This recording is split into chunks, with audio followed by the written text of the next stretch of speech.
দেখ আজকে যেটা পড়াবো সেটা হলো হচ্ছে কি জীবন বিজ্ঞানের বাষ্পমোচন। বাষ্পমোচন কাকে বলে জানিস তো? আমরা সবাই জানি বাষ্পমোচন কি, অল্প বিস্তর আগেও পড়েছি, এখানেও পড়বো।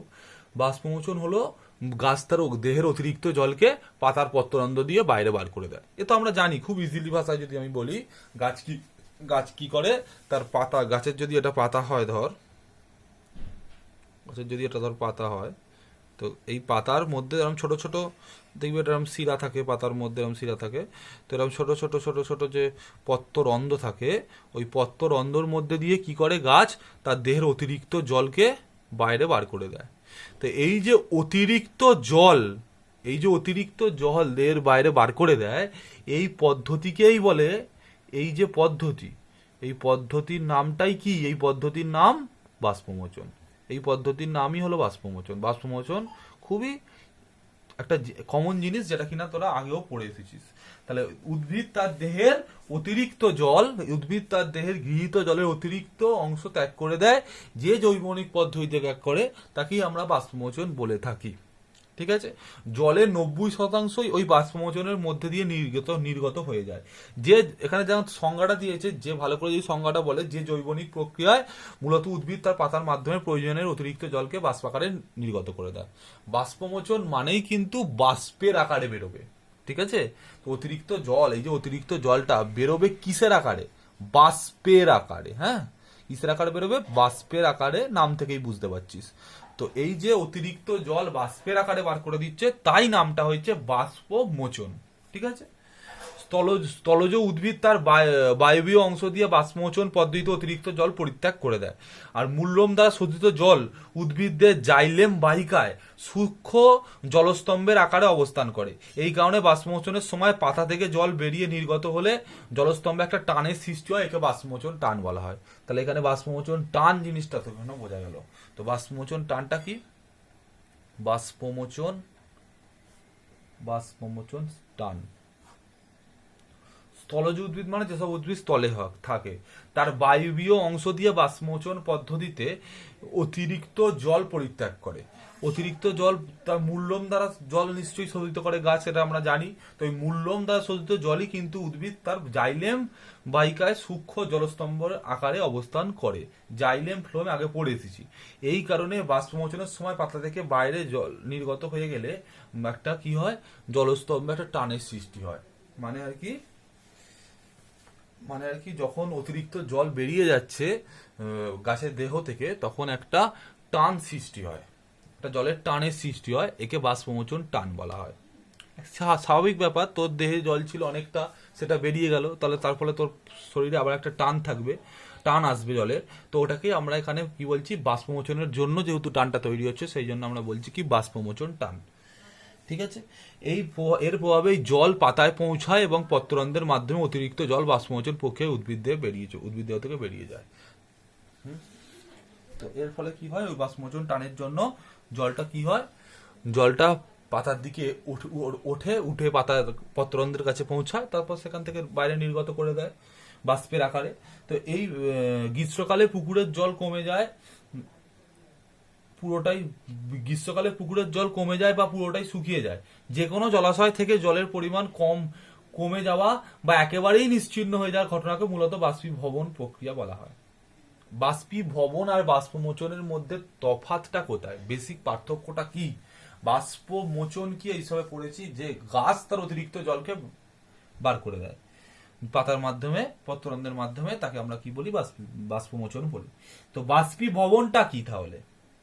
বাষ্পীভবনটা তাহলে কি? বাষ্পীভবন তো একটা নর্মাল, কোনো গাছের সাথে এর কোনো সম্পর্ক নেই।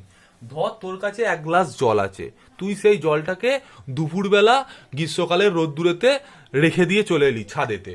তো কি হবে, তুই 4 দিন পর যদি সেখানে যাস, গিয়ে দেখবি ওই গ্লাসের জলটা আর নেই, সবটাই উবে গেছে, কোথাও আর দেখতে পাচ্ছিস না জলটাকে। তাহলে জলটা যায় কোথায়? জলটা কোথায় যায়? জলটা বাষ্পের আকারে, উপর জলীয় বাষ্পের আকারে চলে যায়। তো জলীয় বাষ্পের আকারে যেহেতু চলে যায়, তার ফলে এটাকেই আমরা বাষ্পীভবন বলেছি। ছোটবেলা থেকে পড়ে আসছি বাষ্পীভবন কি। বাষ্পীভবন কি হয়, জলকে যখন তুই অতিরিক্ত তাপ দিস, তার ফলে কি হয়, জলের মুক্ত পৃষ্ঠের যে অণুরা, সেগুলো কি হয়, জল ছেড়ে ওপর দিকে বেরিয়ে আসে, তাকে আমরা মেনলি বাষ্প বলে থাকি। বাষ্প কাকে বলি জানিস তো? ছোটবেলায় পড়েছি আমি, তাও একবার এখানে ছোট্ট করে বলে দিই। তো এইটা ধর তোর জল, এটা একটা ধর পাত্রে তোর জল আছে, এগুলো মেনলি ফিজিক্যাল সায়েন্সের জিনিস।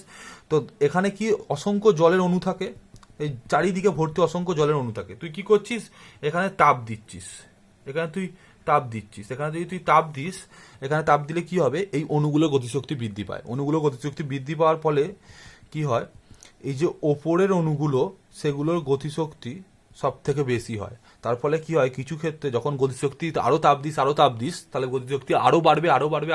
গতিশক্তি বাড়ার ফলে কি হবে, কিছু কিছু জলের অণু যেগুলো জলের একদম ওপরের তলে আছে, এটাকে বলে জলের মুক্ত পৃষ্ঠ।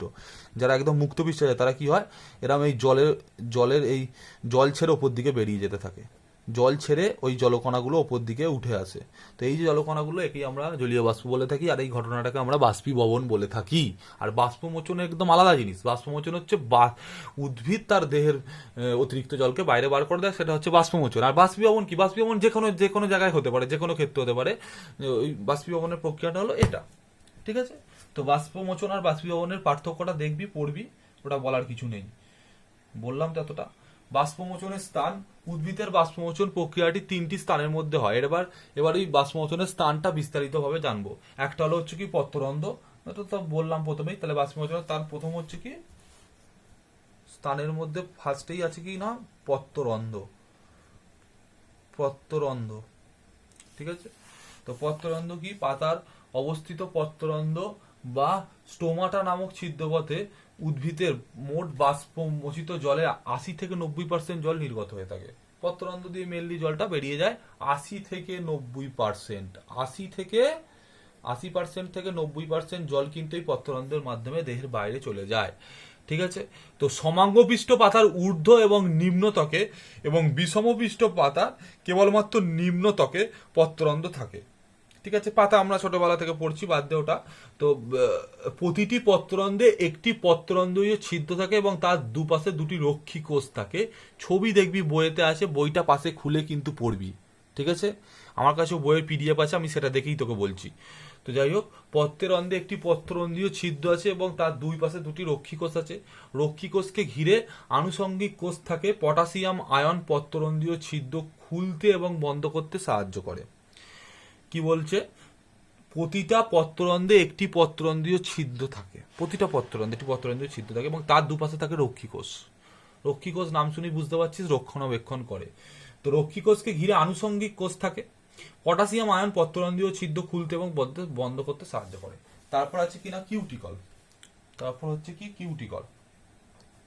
কিউটিকল কি, কিউটিকল উদ্ভিদের পাতা ও কচি কাণ্ডের ত্বকের বাইরে কিউটিন নির্মিত যে আস্তরণ থাকে তাকে কিউটিকল বলে। উদ্ভিদের পাতা ও কচি কাণ্ডের ত্বকের বাইরে একটা কিউটিন নির্মিত আবরণ থাকে, তার নামই হলো হচ্ছে কিউটিকল। কিউটিকল অনেক সময় বিদীর্ণ হয়ে যায়, তা দিয়ে জল বাষ্পাকারে বেরিয়ে যায়। তো বাষ্পমোচনের মাত্রা এখান থেকে কিন্তু 3 থেকে 10%, মাত্র 3% থেকে 10%। তারপর আছে হচ্ছে লেন্টিসেল। গুল্ম জাতীয় উদ্ভিদের কাণ্ড ও শাখার ত্বকে লেন্টিসেল নামক সূক্ষ্ম ছিদ্র থাকে।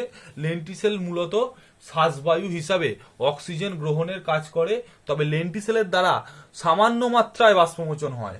লেন্টিসেলের দ্বারা প্রায় 1% বাষ্পমোচন হয়ে থাকে, ঠিক আছে? লেন্টিসেল দিয়ে 1% হয়ে থাকে। 3টে প্রক্রিয়া বাষ্পমোচন হচ্ছে 3টে স্তরে। একটা হলো হচ্ছে পত্ররন্ধ্র, যেখান দিয়ে মেন হচ্ছে। তারপর হচ্ছে কিউটিকল, কিউটিন নির্মিত আবরণটাকে বাইরের ত্বকের কাণ্ডের বা পাতার বাইরের ত্বকে লেন্টিসেল 1% বাষ্পমোচন করে থাকে, গুল্মজাতীয় উদ্ভিদের ক্ষেত্রে হয়। বাষ্পমোচনের নিয়ন্ত্রণকারী শর্তাবলী। বাষ্পমোচন নিয়ন্ত্রণ করার জন্য কি কি শর্ত লাগবে, বাষ্পমোচন নিয়ন্ত্রণের শর্তগুলো দেখতে হবে। নিয়ন্ত্রণের শর্ত, বাষ্পমোচন নিয়ন্ত্রণের শর্ত। তো বাষ্পমোচন নিয়ন্ত্রণের শর্ত কি, বাষ্পমোচন নিয়ন্ত্রণের শর্তগুলো হচ্ছে, প্রথমে দিয়েছে বহির্প্রভাবক, আর একটা হচ্ছে অন্তর্প্রভাবক। তাকে বহির্প্রভাবক নিয়ে কাজ করে দুটি ভাগে ভাগ করেছে। বহির্প্রভাবক মানে যেটা বাইরে থেকে প্রভাবিত করে, তাকেই বহির্প্রভাবক বলা হয়। বাইরে থেকে প্রভাবিত করছে যারা, তার মধ্যে প্রথম আছে তাপমাত্রা। তাপমাত্রার উপর নির্ভর করছে। তো তাপমাত্রা বৃদ্ধিতে বাষ্পমোচনের হার বৃদ্ধি পায় এবং তাপমাত্রা কমে গেলে বাষ্পমোচনের হার কমে যায়। যেমন 30 থেকে 35 ডিগ্রি তাপমাত্রার উপর অনেক সময় দুপুরবেলা উদ্ভিদের পত্ররন্ধ্র বন্ধ হয়ে গিয়ে বাষ্পমোচনের মাত্রা কমে যায়। তো তাপমাত্রা বৃদ্ধিতে বাষ্পমোচনের হার বৃদ্ধি পাবে এবং তাপমাত্রা হ্রাস হলে বাষ্পমোচনের হার হ্রাস পাবে। তবে 30 থেকে 35 ডিগ্রি তাপমাত্রায় ওপরে অনেকটা ক্ষেত্রেই বন্ধ হয়ে গিয়ে বাষ্পমোচনের মাত্রা কমে যায়, কারণ অতিরিক্ত তাপমাত্রা হয়ে গেলে আবার বাষ্পমোচন কমিয়ে দেবে। আর্দ্রতা, আর্দ্রতা মানে আর কি ভিজে ভিজে ভাব, শুষ্কতা, আর্দ্রতা জানিস। তো পরিবেশে আপেক্ষিক আর্দ্রতার মাত্রা বৃদ্ধি পেলে বাষ্পমোচনের হার কমে। মানে আর কি যদি আর্দ্রতা বেশি হয়, মানে এই ধর এখন ধর আজ ধর প্রচন্ড 2-3 দিন ধরে বৃষ্টি হচ্ছে, তার ফলে কি হচ্ছে এখানে পরিবেশে তো আর্দ্রতাটা বেশি, তার ফলে কি হচ্ছে এখন গাছের কিন্তু বাষ্পমোচনের হার অনেক কম। কিন্তু খুব শুষ্ক পরিবেশেতে বাষ্পমোচনের হারটা বেশি হবে। ঠিক আছে, তাহলে আর একটা কিসের ওপর নির্ভর করছে? বি, আর্দ্রতার ওপর নির্ভর করছে। আর্দ্রতার ওপর কিভাবে নির্ভর করে? আর্দ্রতা বাড়লে ওটা কমে, ওটা কমলে আর্দ্রতা বাড়ে, এরকম ভাবে। তারপর হচ্ছে বায়ু প্রবাহ। দ্রুত বায়ু প্রবাহ হলে পারিপার্শ্বিক আর্দ্র বায়ু দ্রুত দূরে হয়ে যায়, এর ফলে বাষ্পমোচনের হার বৃদ্ধি পায়। তাহলে কি বলছে? বায়ু প্রবাহের ফলে কিন্তু বাষ্পমোচনের হার বৃদ্ধি পায়, বায়ু প্রবাহের ফলে। আর 4 নম্বর আছে আলোর তীব্রতা। আলোর তীব্রতার উপরও নাকি নির্ভর করে। তো আলোর তীব্রতার উপর বাষ্পমোচনের হার নির্ভর করছে। ঠিক আছে, সাধারণভাবে আলোর তীব্রতা যদি বৃদ্ধি পায় তাহলে পত্ররন্ধ্র খুলে গিয়ে বাষ্পমোচনের হার বৃদ্ধি পায়। আলোর তীব্রতা কমে গেলে বাষ্পমোচনের হার কমে যায়। আলোর তীব্রতা হ্রাস পেলে পদ্ধতিটি হার হ্রাস পায়। গ্রীষ্মের তীব্র রোদে এর ফলে অনেক সময় নরম বিরুৎ উদ্ভিদের পাতা নুয়ে পড়ে, একে অবনমন বলা হয়। তো অবনমন কি বুঝতেই পারছিস, যে গ্রীষ্মের রোদে ফলে অনেক সময় নরম বিরুৎ উদ্ভিদের পাতা মাটিতে নুয়ে পড়ে, একে অবনমন বা উইল্টিং বলা হয়। এটা তো গেল হচ্ছে বহির প্রভাবক। এবার হচ্ছে অন্তর প্রভাবক। অন্তর প্রভাবক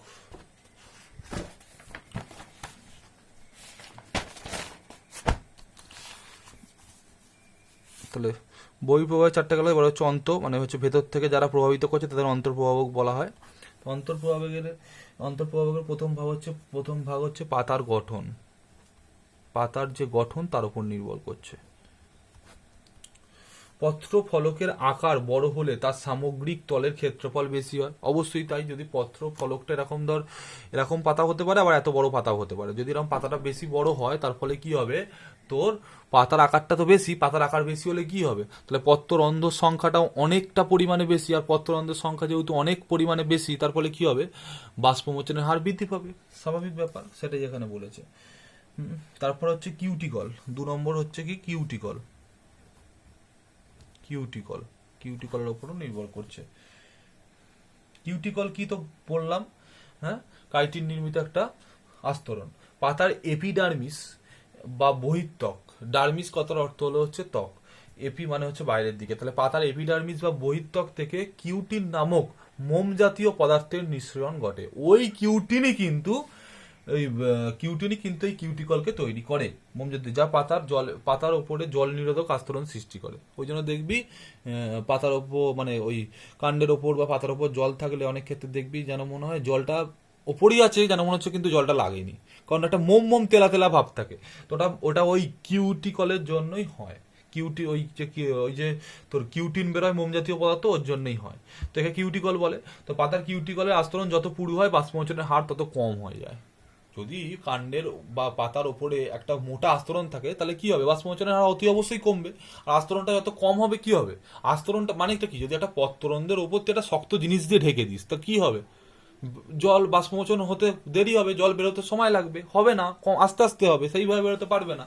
সেই জন্যই ব্যাপারটা ঘটে, বাষ্পমোচন কম হয়ে যায়। তাহলে কিউটিকল আস্তরণ পুরু হলে বাষ্পমোচন কম হয়। তারপর যেটা আছে সেটা হলো হচ্ছে পত্ররন্ধ্র। পত্ররন্ধ্র কি, প্রতি একক ক্ষেত্রফলেতে যদি পত্ররন্ধ্রের সংখ্যা বেশি থাকে তাহলে বাষ্পমোচন বেশি হবে। তার উপর নির্ভর করে প্রতি একক ক্ষেত্রফলে, মানে এক মিটার স্কোয়ার বা 1 সেমি স্কোয়ার ক্ষেত্রফলের মধ্যে কতগুলো পত্ররন্ধ্র আছে। যার যত বেশি পত্ররন্ধ্র তার ক্ষেত্রে সেরকম ব্যাপারটা ঘটবে। আকারে বড় হলে বাষ্পমোচনের হার বৃদ্ধি পাবে। তাহলে পত্ররন্ধ্রের আকার যদি বড় হয়, পত্ররন্ধ্রের সংখ্যা যদি বেশি হয় তাহলে কি হবে, বাষ্পমোচনের হার বৃদ্ধি পাবে। দ্বিবীজপত্রী উদ্ভিদের পাতার নিম্নতলে পত্ররন্ধ্র বেশি থাকে বলে সেই তলে বাষ্পমোচনের হার বেশি হয়। একবীজপত্রী পাতার ক্ষেত্রে পাতার ঊর্ধ্ব নিম্নতলে সমানভাবে পত্ররন্ধ্র থাকে বলে দুদিকেই বাষ্পমোচনের হারটা সেম। ঠিক আছে, তো এই হলো তোর বাষ্পমোচন গেল। তারপর দিয়েছে বাষ্পমোচনের তাৎপর্য। বাষ্পমোচন তাহলে কি কি কাজ হলো, কি হলো না হলো এগুলো পেলাম। অন্তর্প্রভাবক, বহিঃপ্রভাবক পেলাম। বহিঃপ্রভাবক 4টে ভাগ ছিল, আন্তঃপ্রভাবকের 3টে ভাগ আছে। তো এবার হচ্ছে কি তাৎপর্য, এটাই লাস্ট জিনিস। বাষ্পমোচন তাহলেই শেষ হয়ে যাবে। আমি খুবই আস্তে আস্তে পড়াচ্ছি, অনেক সিলেবাস এগিয়ে গেছি, ওই জন্য আস্তে আস্তে পড়াচ্ছি। বিজ্ঞানের সিলেবাস তাও পিছিয়ে আছি, অঙ্কতে প্রায় সব শেষ। অঙ্ক করানোর অঙ্ক বোধহয় 1টা থেকে 2টো চ্যাপ্টার আছে, প্রায় অঙ্কতে সবই শেষ। ভালো করে বাড়িতে পুরোনো অঙ্কগুলো প্র্যাকটিস কর, আর আমি যতটা তাড়াতাড়ি সম্ভব আমি পড়াতে যা চালু করে দেবো এবার। তো তাৎপর্য কি হচ্ছে, রসের প্রথমে দেখ দিয়েছে রসের উৎসতে ভূমিকা। রসের উৎসের ভূমিকা, বাষ্পমোচনের ফলে কি হয়, বাষ্পমোচন টানের সৃষ্টি হয়। হ্যাঁ, তো বাষ্পমোচন টানের ফলে কি হবে, বাষ্পমোচন টানের প্রভাবে রসের উৎস্রোত ঘটে। উদ্ভিদ খনিজ পদার্থ গ্রহণ, সাধারণভাবে বাষ্পমোচনের মাত্রা বৃদ্ধি পেলে মাটি থেকে খনিজ পদার্থ গ্রহণের মাত্রাও বৃদ্ধি পায়। বাষ্পমোচনের হার যদি বৃদ্ধি পেয়ে যায় তাহলে মাটি থেকে খনিজ পদার্থ গ্রহণের মাত্রাও বেড়ে যাবে। বাষ্পমোচন বাড়ছে মানে তোর দেহ থেকে অতিরিক্ত জল বেরিয়ে যাচ্ছে, তাহলে তুই কি করবি, তুই আবারও জল নিবি। তো জল নিবি কোথা থেকে, মাটির তলা থেকেই তোকে নিতে হবে। তাহলে রসের উৎসতে একটা বাষ্পমোচন কাজ করছে, বাষ্পমোচন, কারণ বাষ্পমোচনের ফলে বাষ্পমোচন টানের সৃষ্টি হয়, তার ফলে কি হয়, রসের উৎসতে কাজ করে। দ্বিতীয়ত দেখলাম কি, খনিজ পদার্থের গ্রহণ, এর উপরও কিন্তু খনিজ পদার্থের গ্রহণ এটাও কিন্তু বাষ্পমোচনের উপর নির্ভর করছে, কারণ বাষ্পমোচনের মাত্রা যদি বৃদ্ধি পেয়ে যায় তাহলে কিন্তু খনিজ পদার্থ গ্রহণটাকেও বৃদ্ধি পেতে হবে, কারণ একটা দিক দিয়ে বেরোচ্ছে আর অন্য দিক দিয়ে ঢুকছে না কিছুই, তাহলে তো এরকম হবে না। তেমনই ব্যাপারটা। অতিরিক্ত জল ত্যাগ, অতিরিক্ত জল ত্যাগটা আমি আগে থেকেই বলেছি, অতিরিক্ত জল ত্যাগটাই হলো বাষ্পমোচনের প্রধান কাজ। তারপর হচ্ছে কি, ঋজুতা প্রদান করা।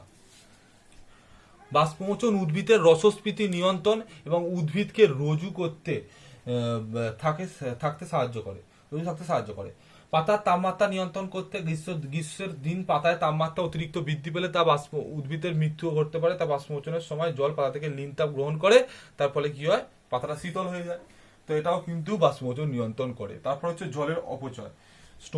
স্টোমাটা খোলা থাকলেই বাষ্পমোচন হয়, তাই এই প্রক্রিয়ায় উদ্ভিদের শারীরবৃত্তীয় কাজের জন্য প্রয়োজনীয় জল সংকটের সময়ও নির্গত হয়ে যায়। এর ফলে কি হয়, উদ্ভিদের দেহাংশের ক্ষতি হতে পারে। তো এই যে জল অপচয় হয়ে থাকে, অবশ্যই জল অপচয় হয়। যদি বাষ্পমোচনের হার অত্যাধিক পরিমাণে বেড়ে যায় তাহলে কি হবে, তোর শরীর থেকে অত্যাধিক পরিমাণে জল বেরিয়ে যাবে। অত্যাধিক পরিমাণে জল যদি বেরিয়ে যায় তাহলে কি হবে, ক্ষতি হয়ে যাবে। মানুষের শরীর থেকে যদি অত্যাধিক পরিমাণে জল বেরিয়ে যায় তাহলে কি হবে, মানুষের ক্ষতি হয়ে যাবে, মানুষকে স্যালাইন নিতে হবে। সেরামই তো গাছের ক্ষেত্রেও হবে। গাছের ক্ষেত্রে যদি অতিরিক্ত পরিমাণে জল বেরিয়ে যায় সেটা খারাপ। সেটাই বলেছে জলের অপচয় এটা একটা ব্যাড থিং, এটা বাজে দিক একটা। ত্বরান্বিত অবনমন, তো অতিরিক্ত বাষ্পমোচন অবনমন বা উইল্টিং সমস্যা বৃদ্ধি পেয়ে অনেক ক্ষেত্রে উদ্ভিদ মারাও যায় অতিরিক্ত বাষ্পমোচনের ক্ষেত্রে। অবনমনটা কি তো পড়লাম, গুল্মজাতীয় উদ্ভিদের ক্ষেত্রে হয়। তো তাহলে এই ব্যাপারগুলো আছে, প্রথমে রসের উৎসতে, তারপর খনিজ পদার্থ গ্রহণ, অতিরিক্ত জল ত্যাগ, রজুতা প্রদান করা, তাপমাত্রা নিয়ন্ত্রণ, জলের অপচয়, ত্বরান্বিত অবনমন, এই কয়েকটা পয়েন্ট আছে। এগুলো একটু ভালো করে, এর মধ্যে 4-5টা পয়েন্ট ভালো করে পড়বি। বাষ্পমোচন একটি প্রয়োজনীয় ক্ষতিকারক পদ্ধতি। বাষ্পমোচন উপকারী অপকারী উভয় ভূমিকা থাকার কারণে বিজ্ঞানী কটিক্স বাষ্পমোচনকে একটি প্রয়োজনীয় ক্ষতিকারক পদ্ধতি বলে অভিহিত করেছিলেন। কি বলেছিল কটিক্স, প্রয়োজনীয় আবার ক্ষতিকারক। কিরকম নামটা দিয়েছে দেখ, প্রয়োজনীয় ক্ষতিকারক পদ্ধতি। কেন প্রয়োজনীয় আবার কেনই বা ক্ষতিকারক সেটা ব্যাখ্যা আছে। প্রয়োজনীয় কারণ বাষ্পমোচন ছাড়া অতিরিক্ত জল দেহে স্টোর হয়ে যাবে উদ্ভিদের, তাহলে সেক্ষেত্রেও গন্ডগোল। আবার অতিরিক্ত বাষ্পমোচন হয়ে গেলে দেহের সব জল বাইরে বেরিয়ে যাবে, সেটাও আবার প্রবলেম। তাহলে এই জন্য কি প্রয়োজনীয় তো বটেই, আবার কিন্তু এটা কি ওই সমস্যাও। তো সেই জন্য নামটা দিয়েছে প্রয়োজনীয় কিন্তু তোর ক্ষতিকারক, প্রয়োজনীয় ক্ষতিকারক। ঠিক আছে, তাহলে বাষ্পমোচনটা আজকে হলো, এত অবধি থাক, ভালো করে পড়। আমার নেটওয়ার্কের জন্য অসুবিধা হচ্ছে, তো সেই জন্য ভিডিও দিতে লেট হয়ে যাচ্ছে। এবার আমি দেখি তোরা যারা অফলাইনে যারা পড়তে চাইবি তাদেরকে পড়ানো চালু করবো আমি এবার থেকে। ততগুলো এত অবধি ভালো করে পড়।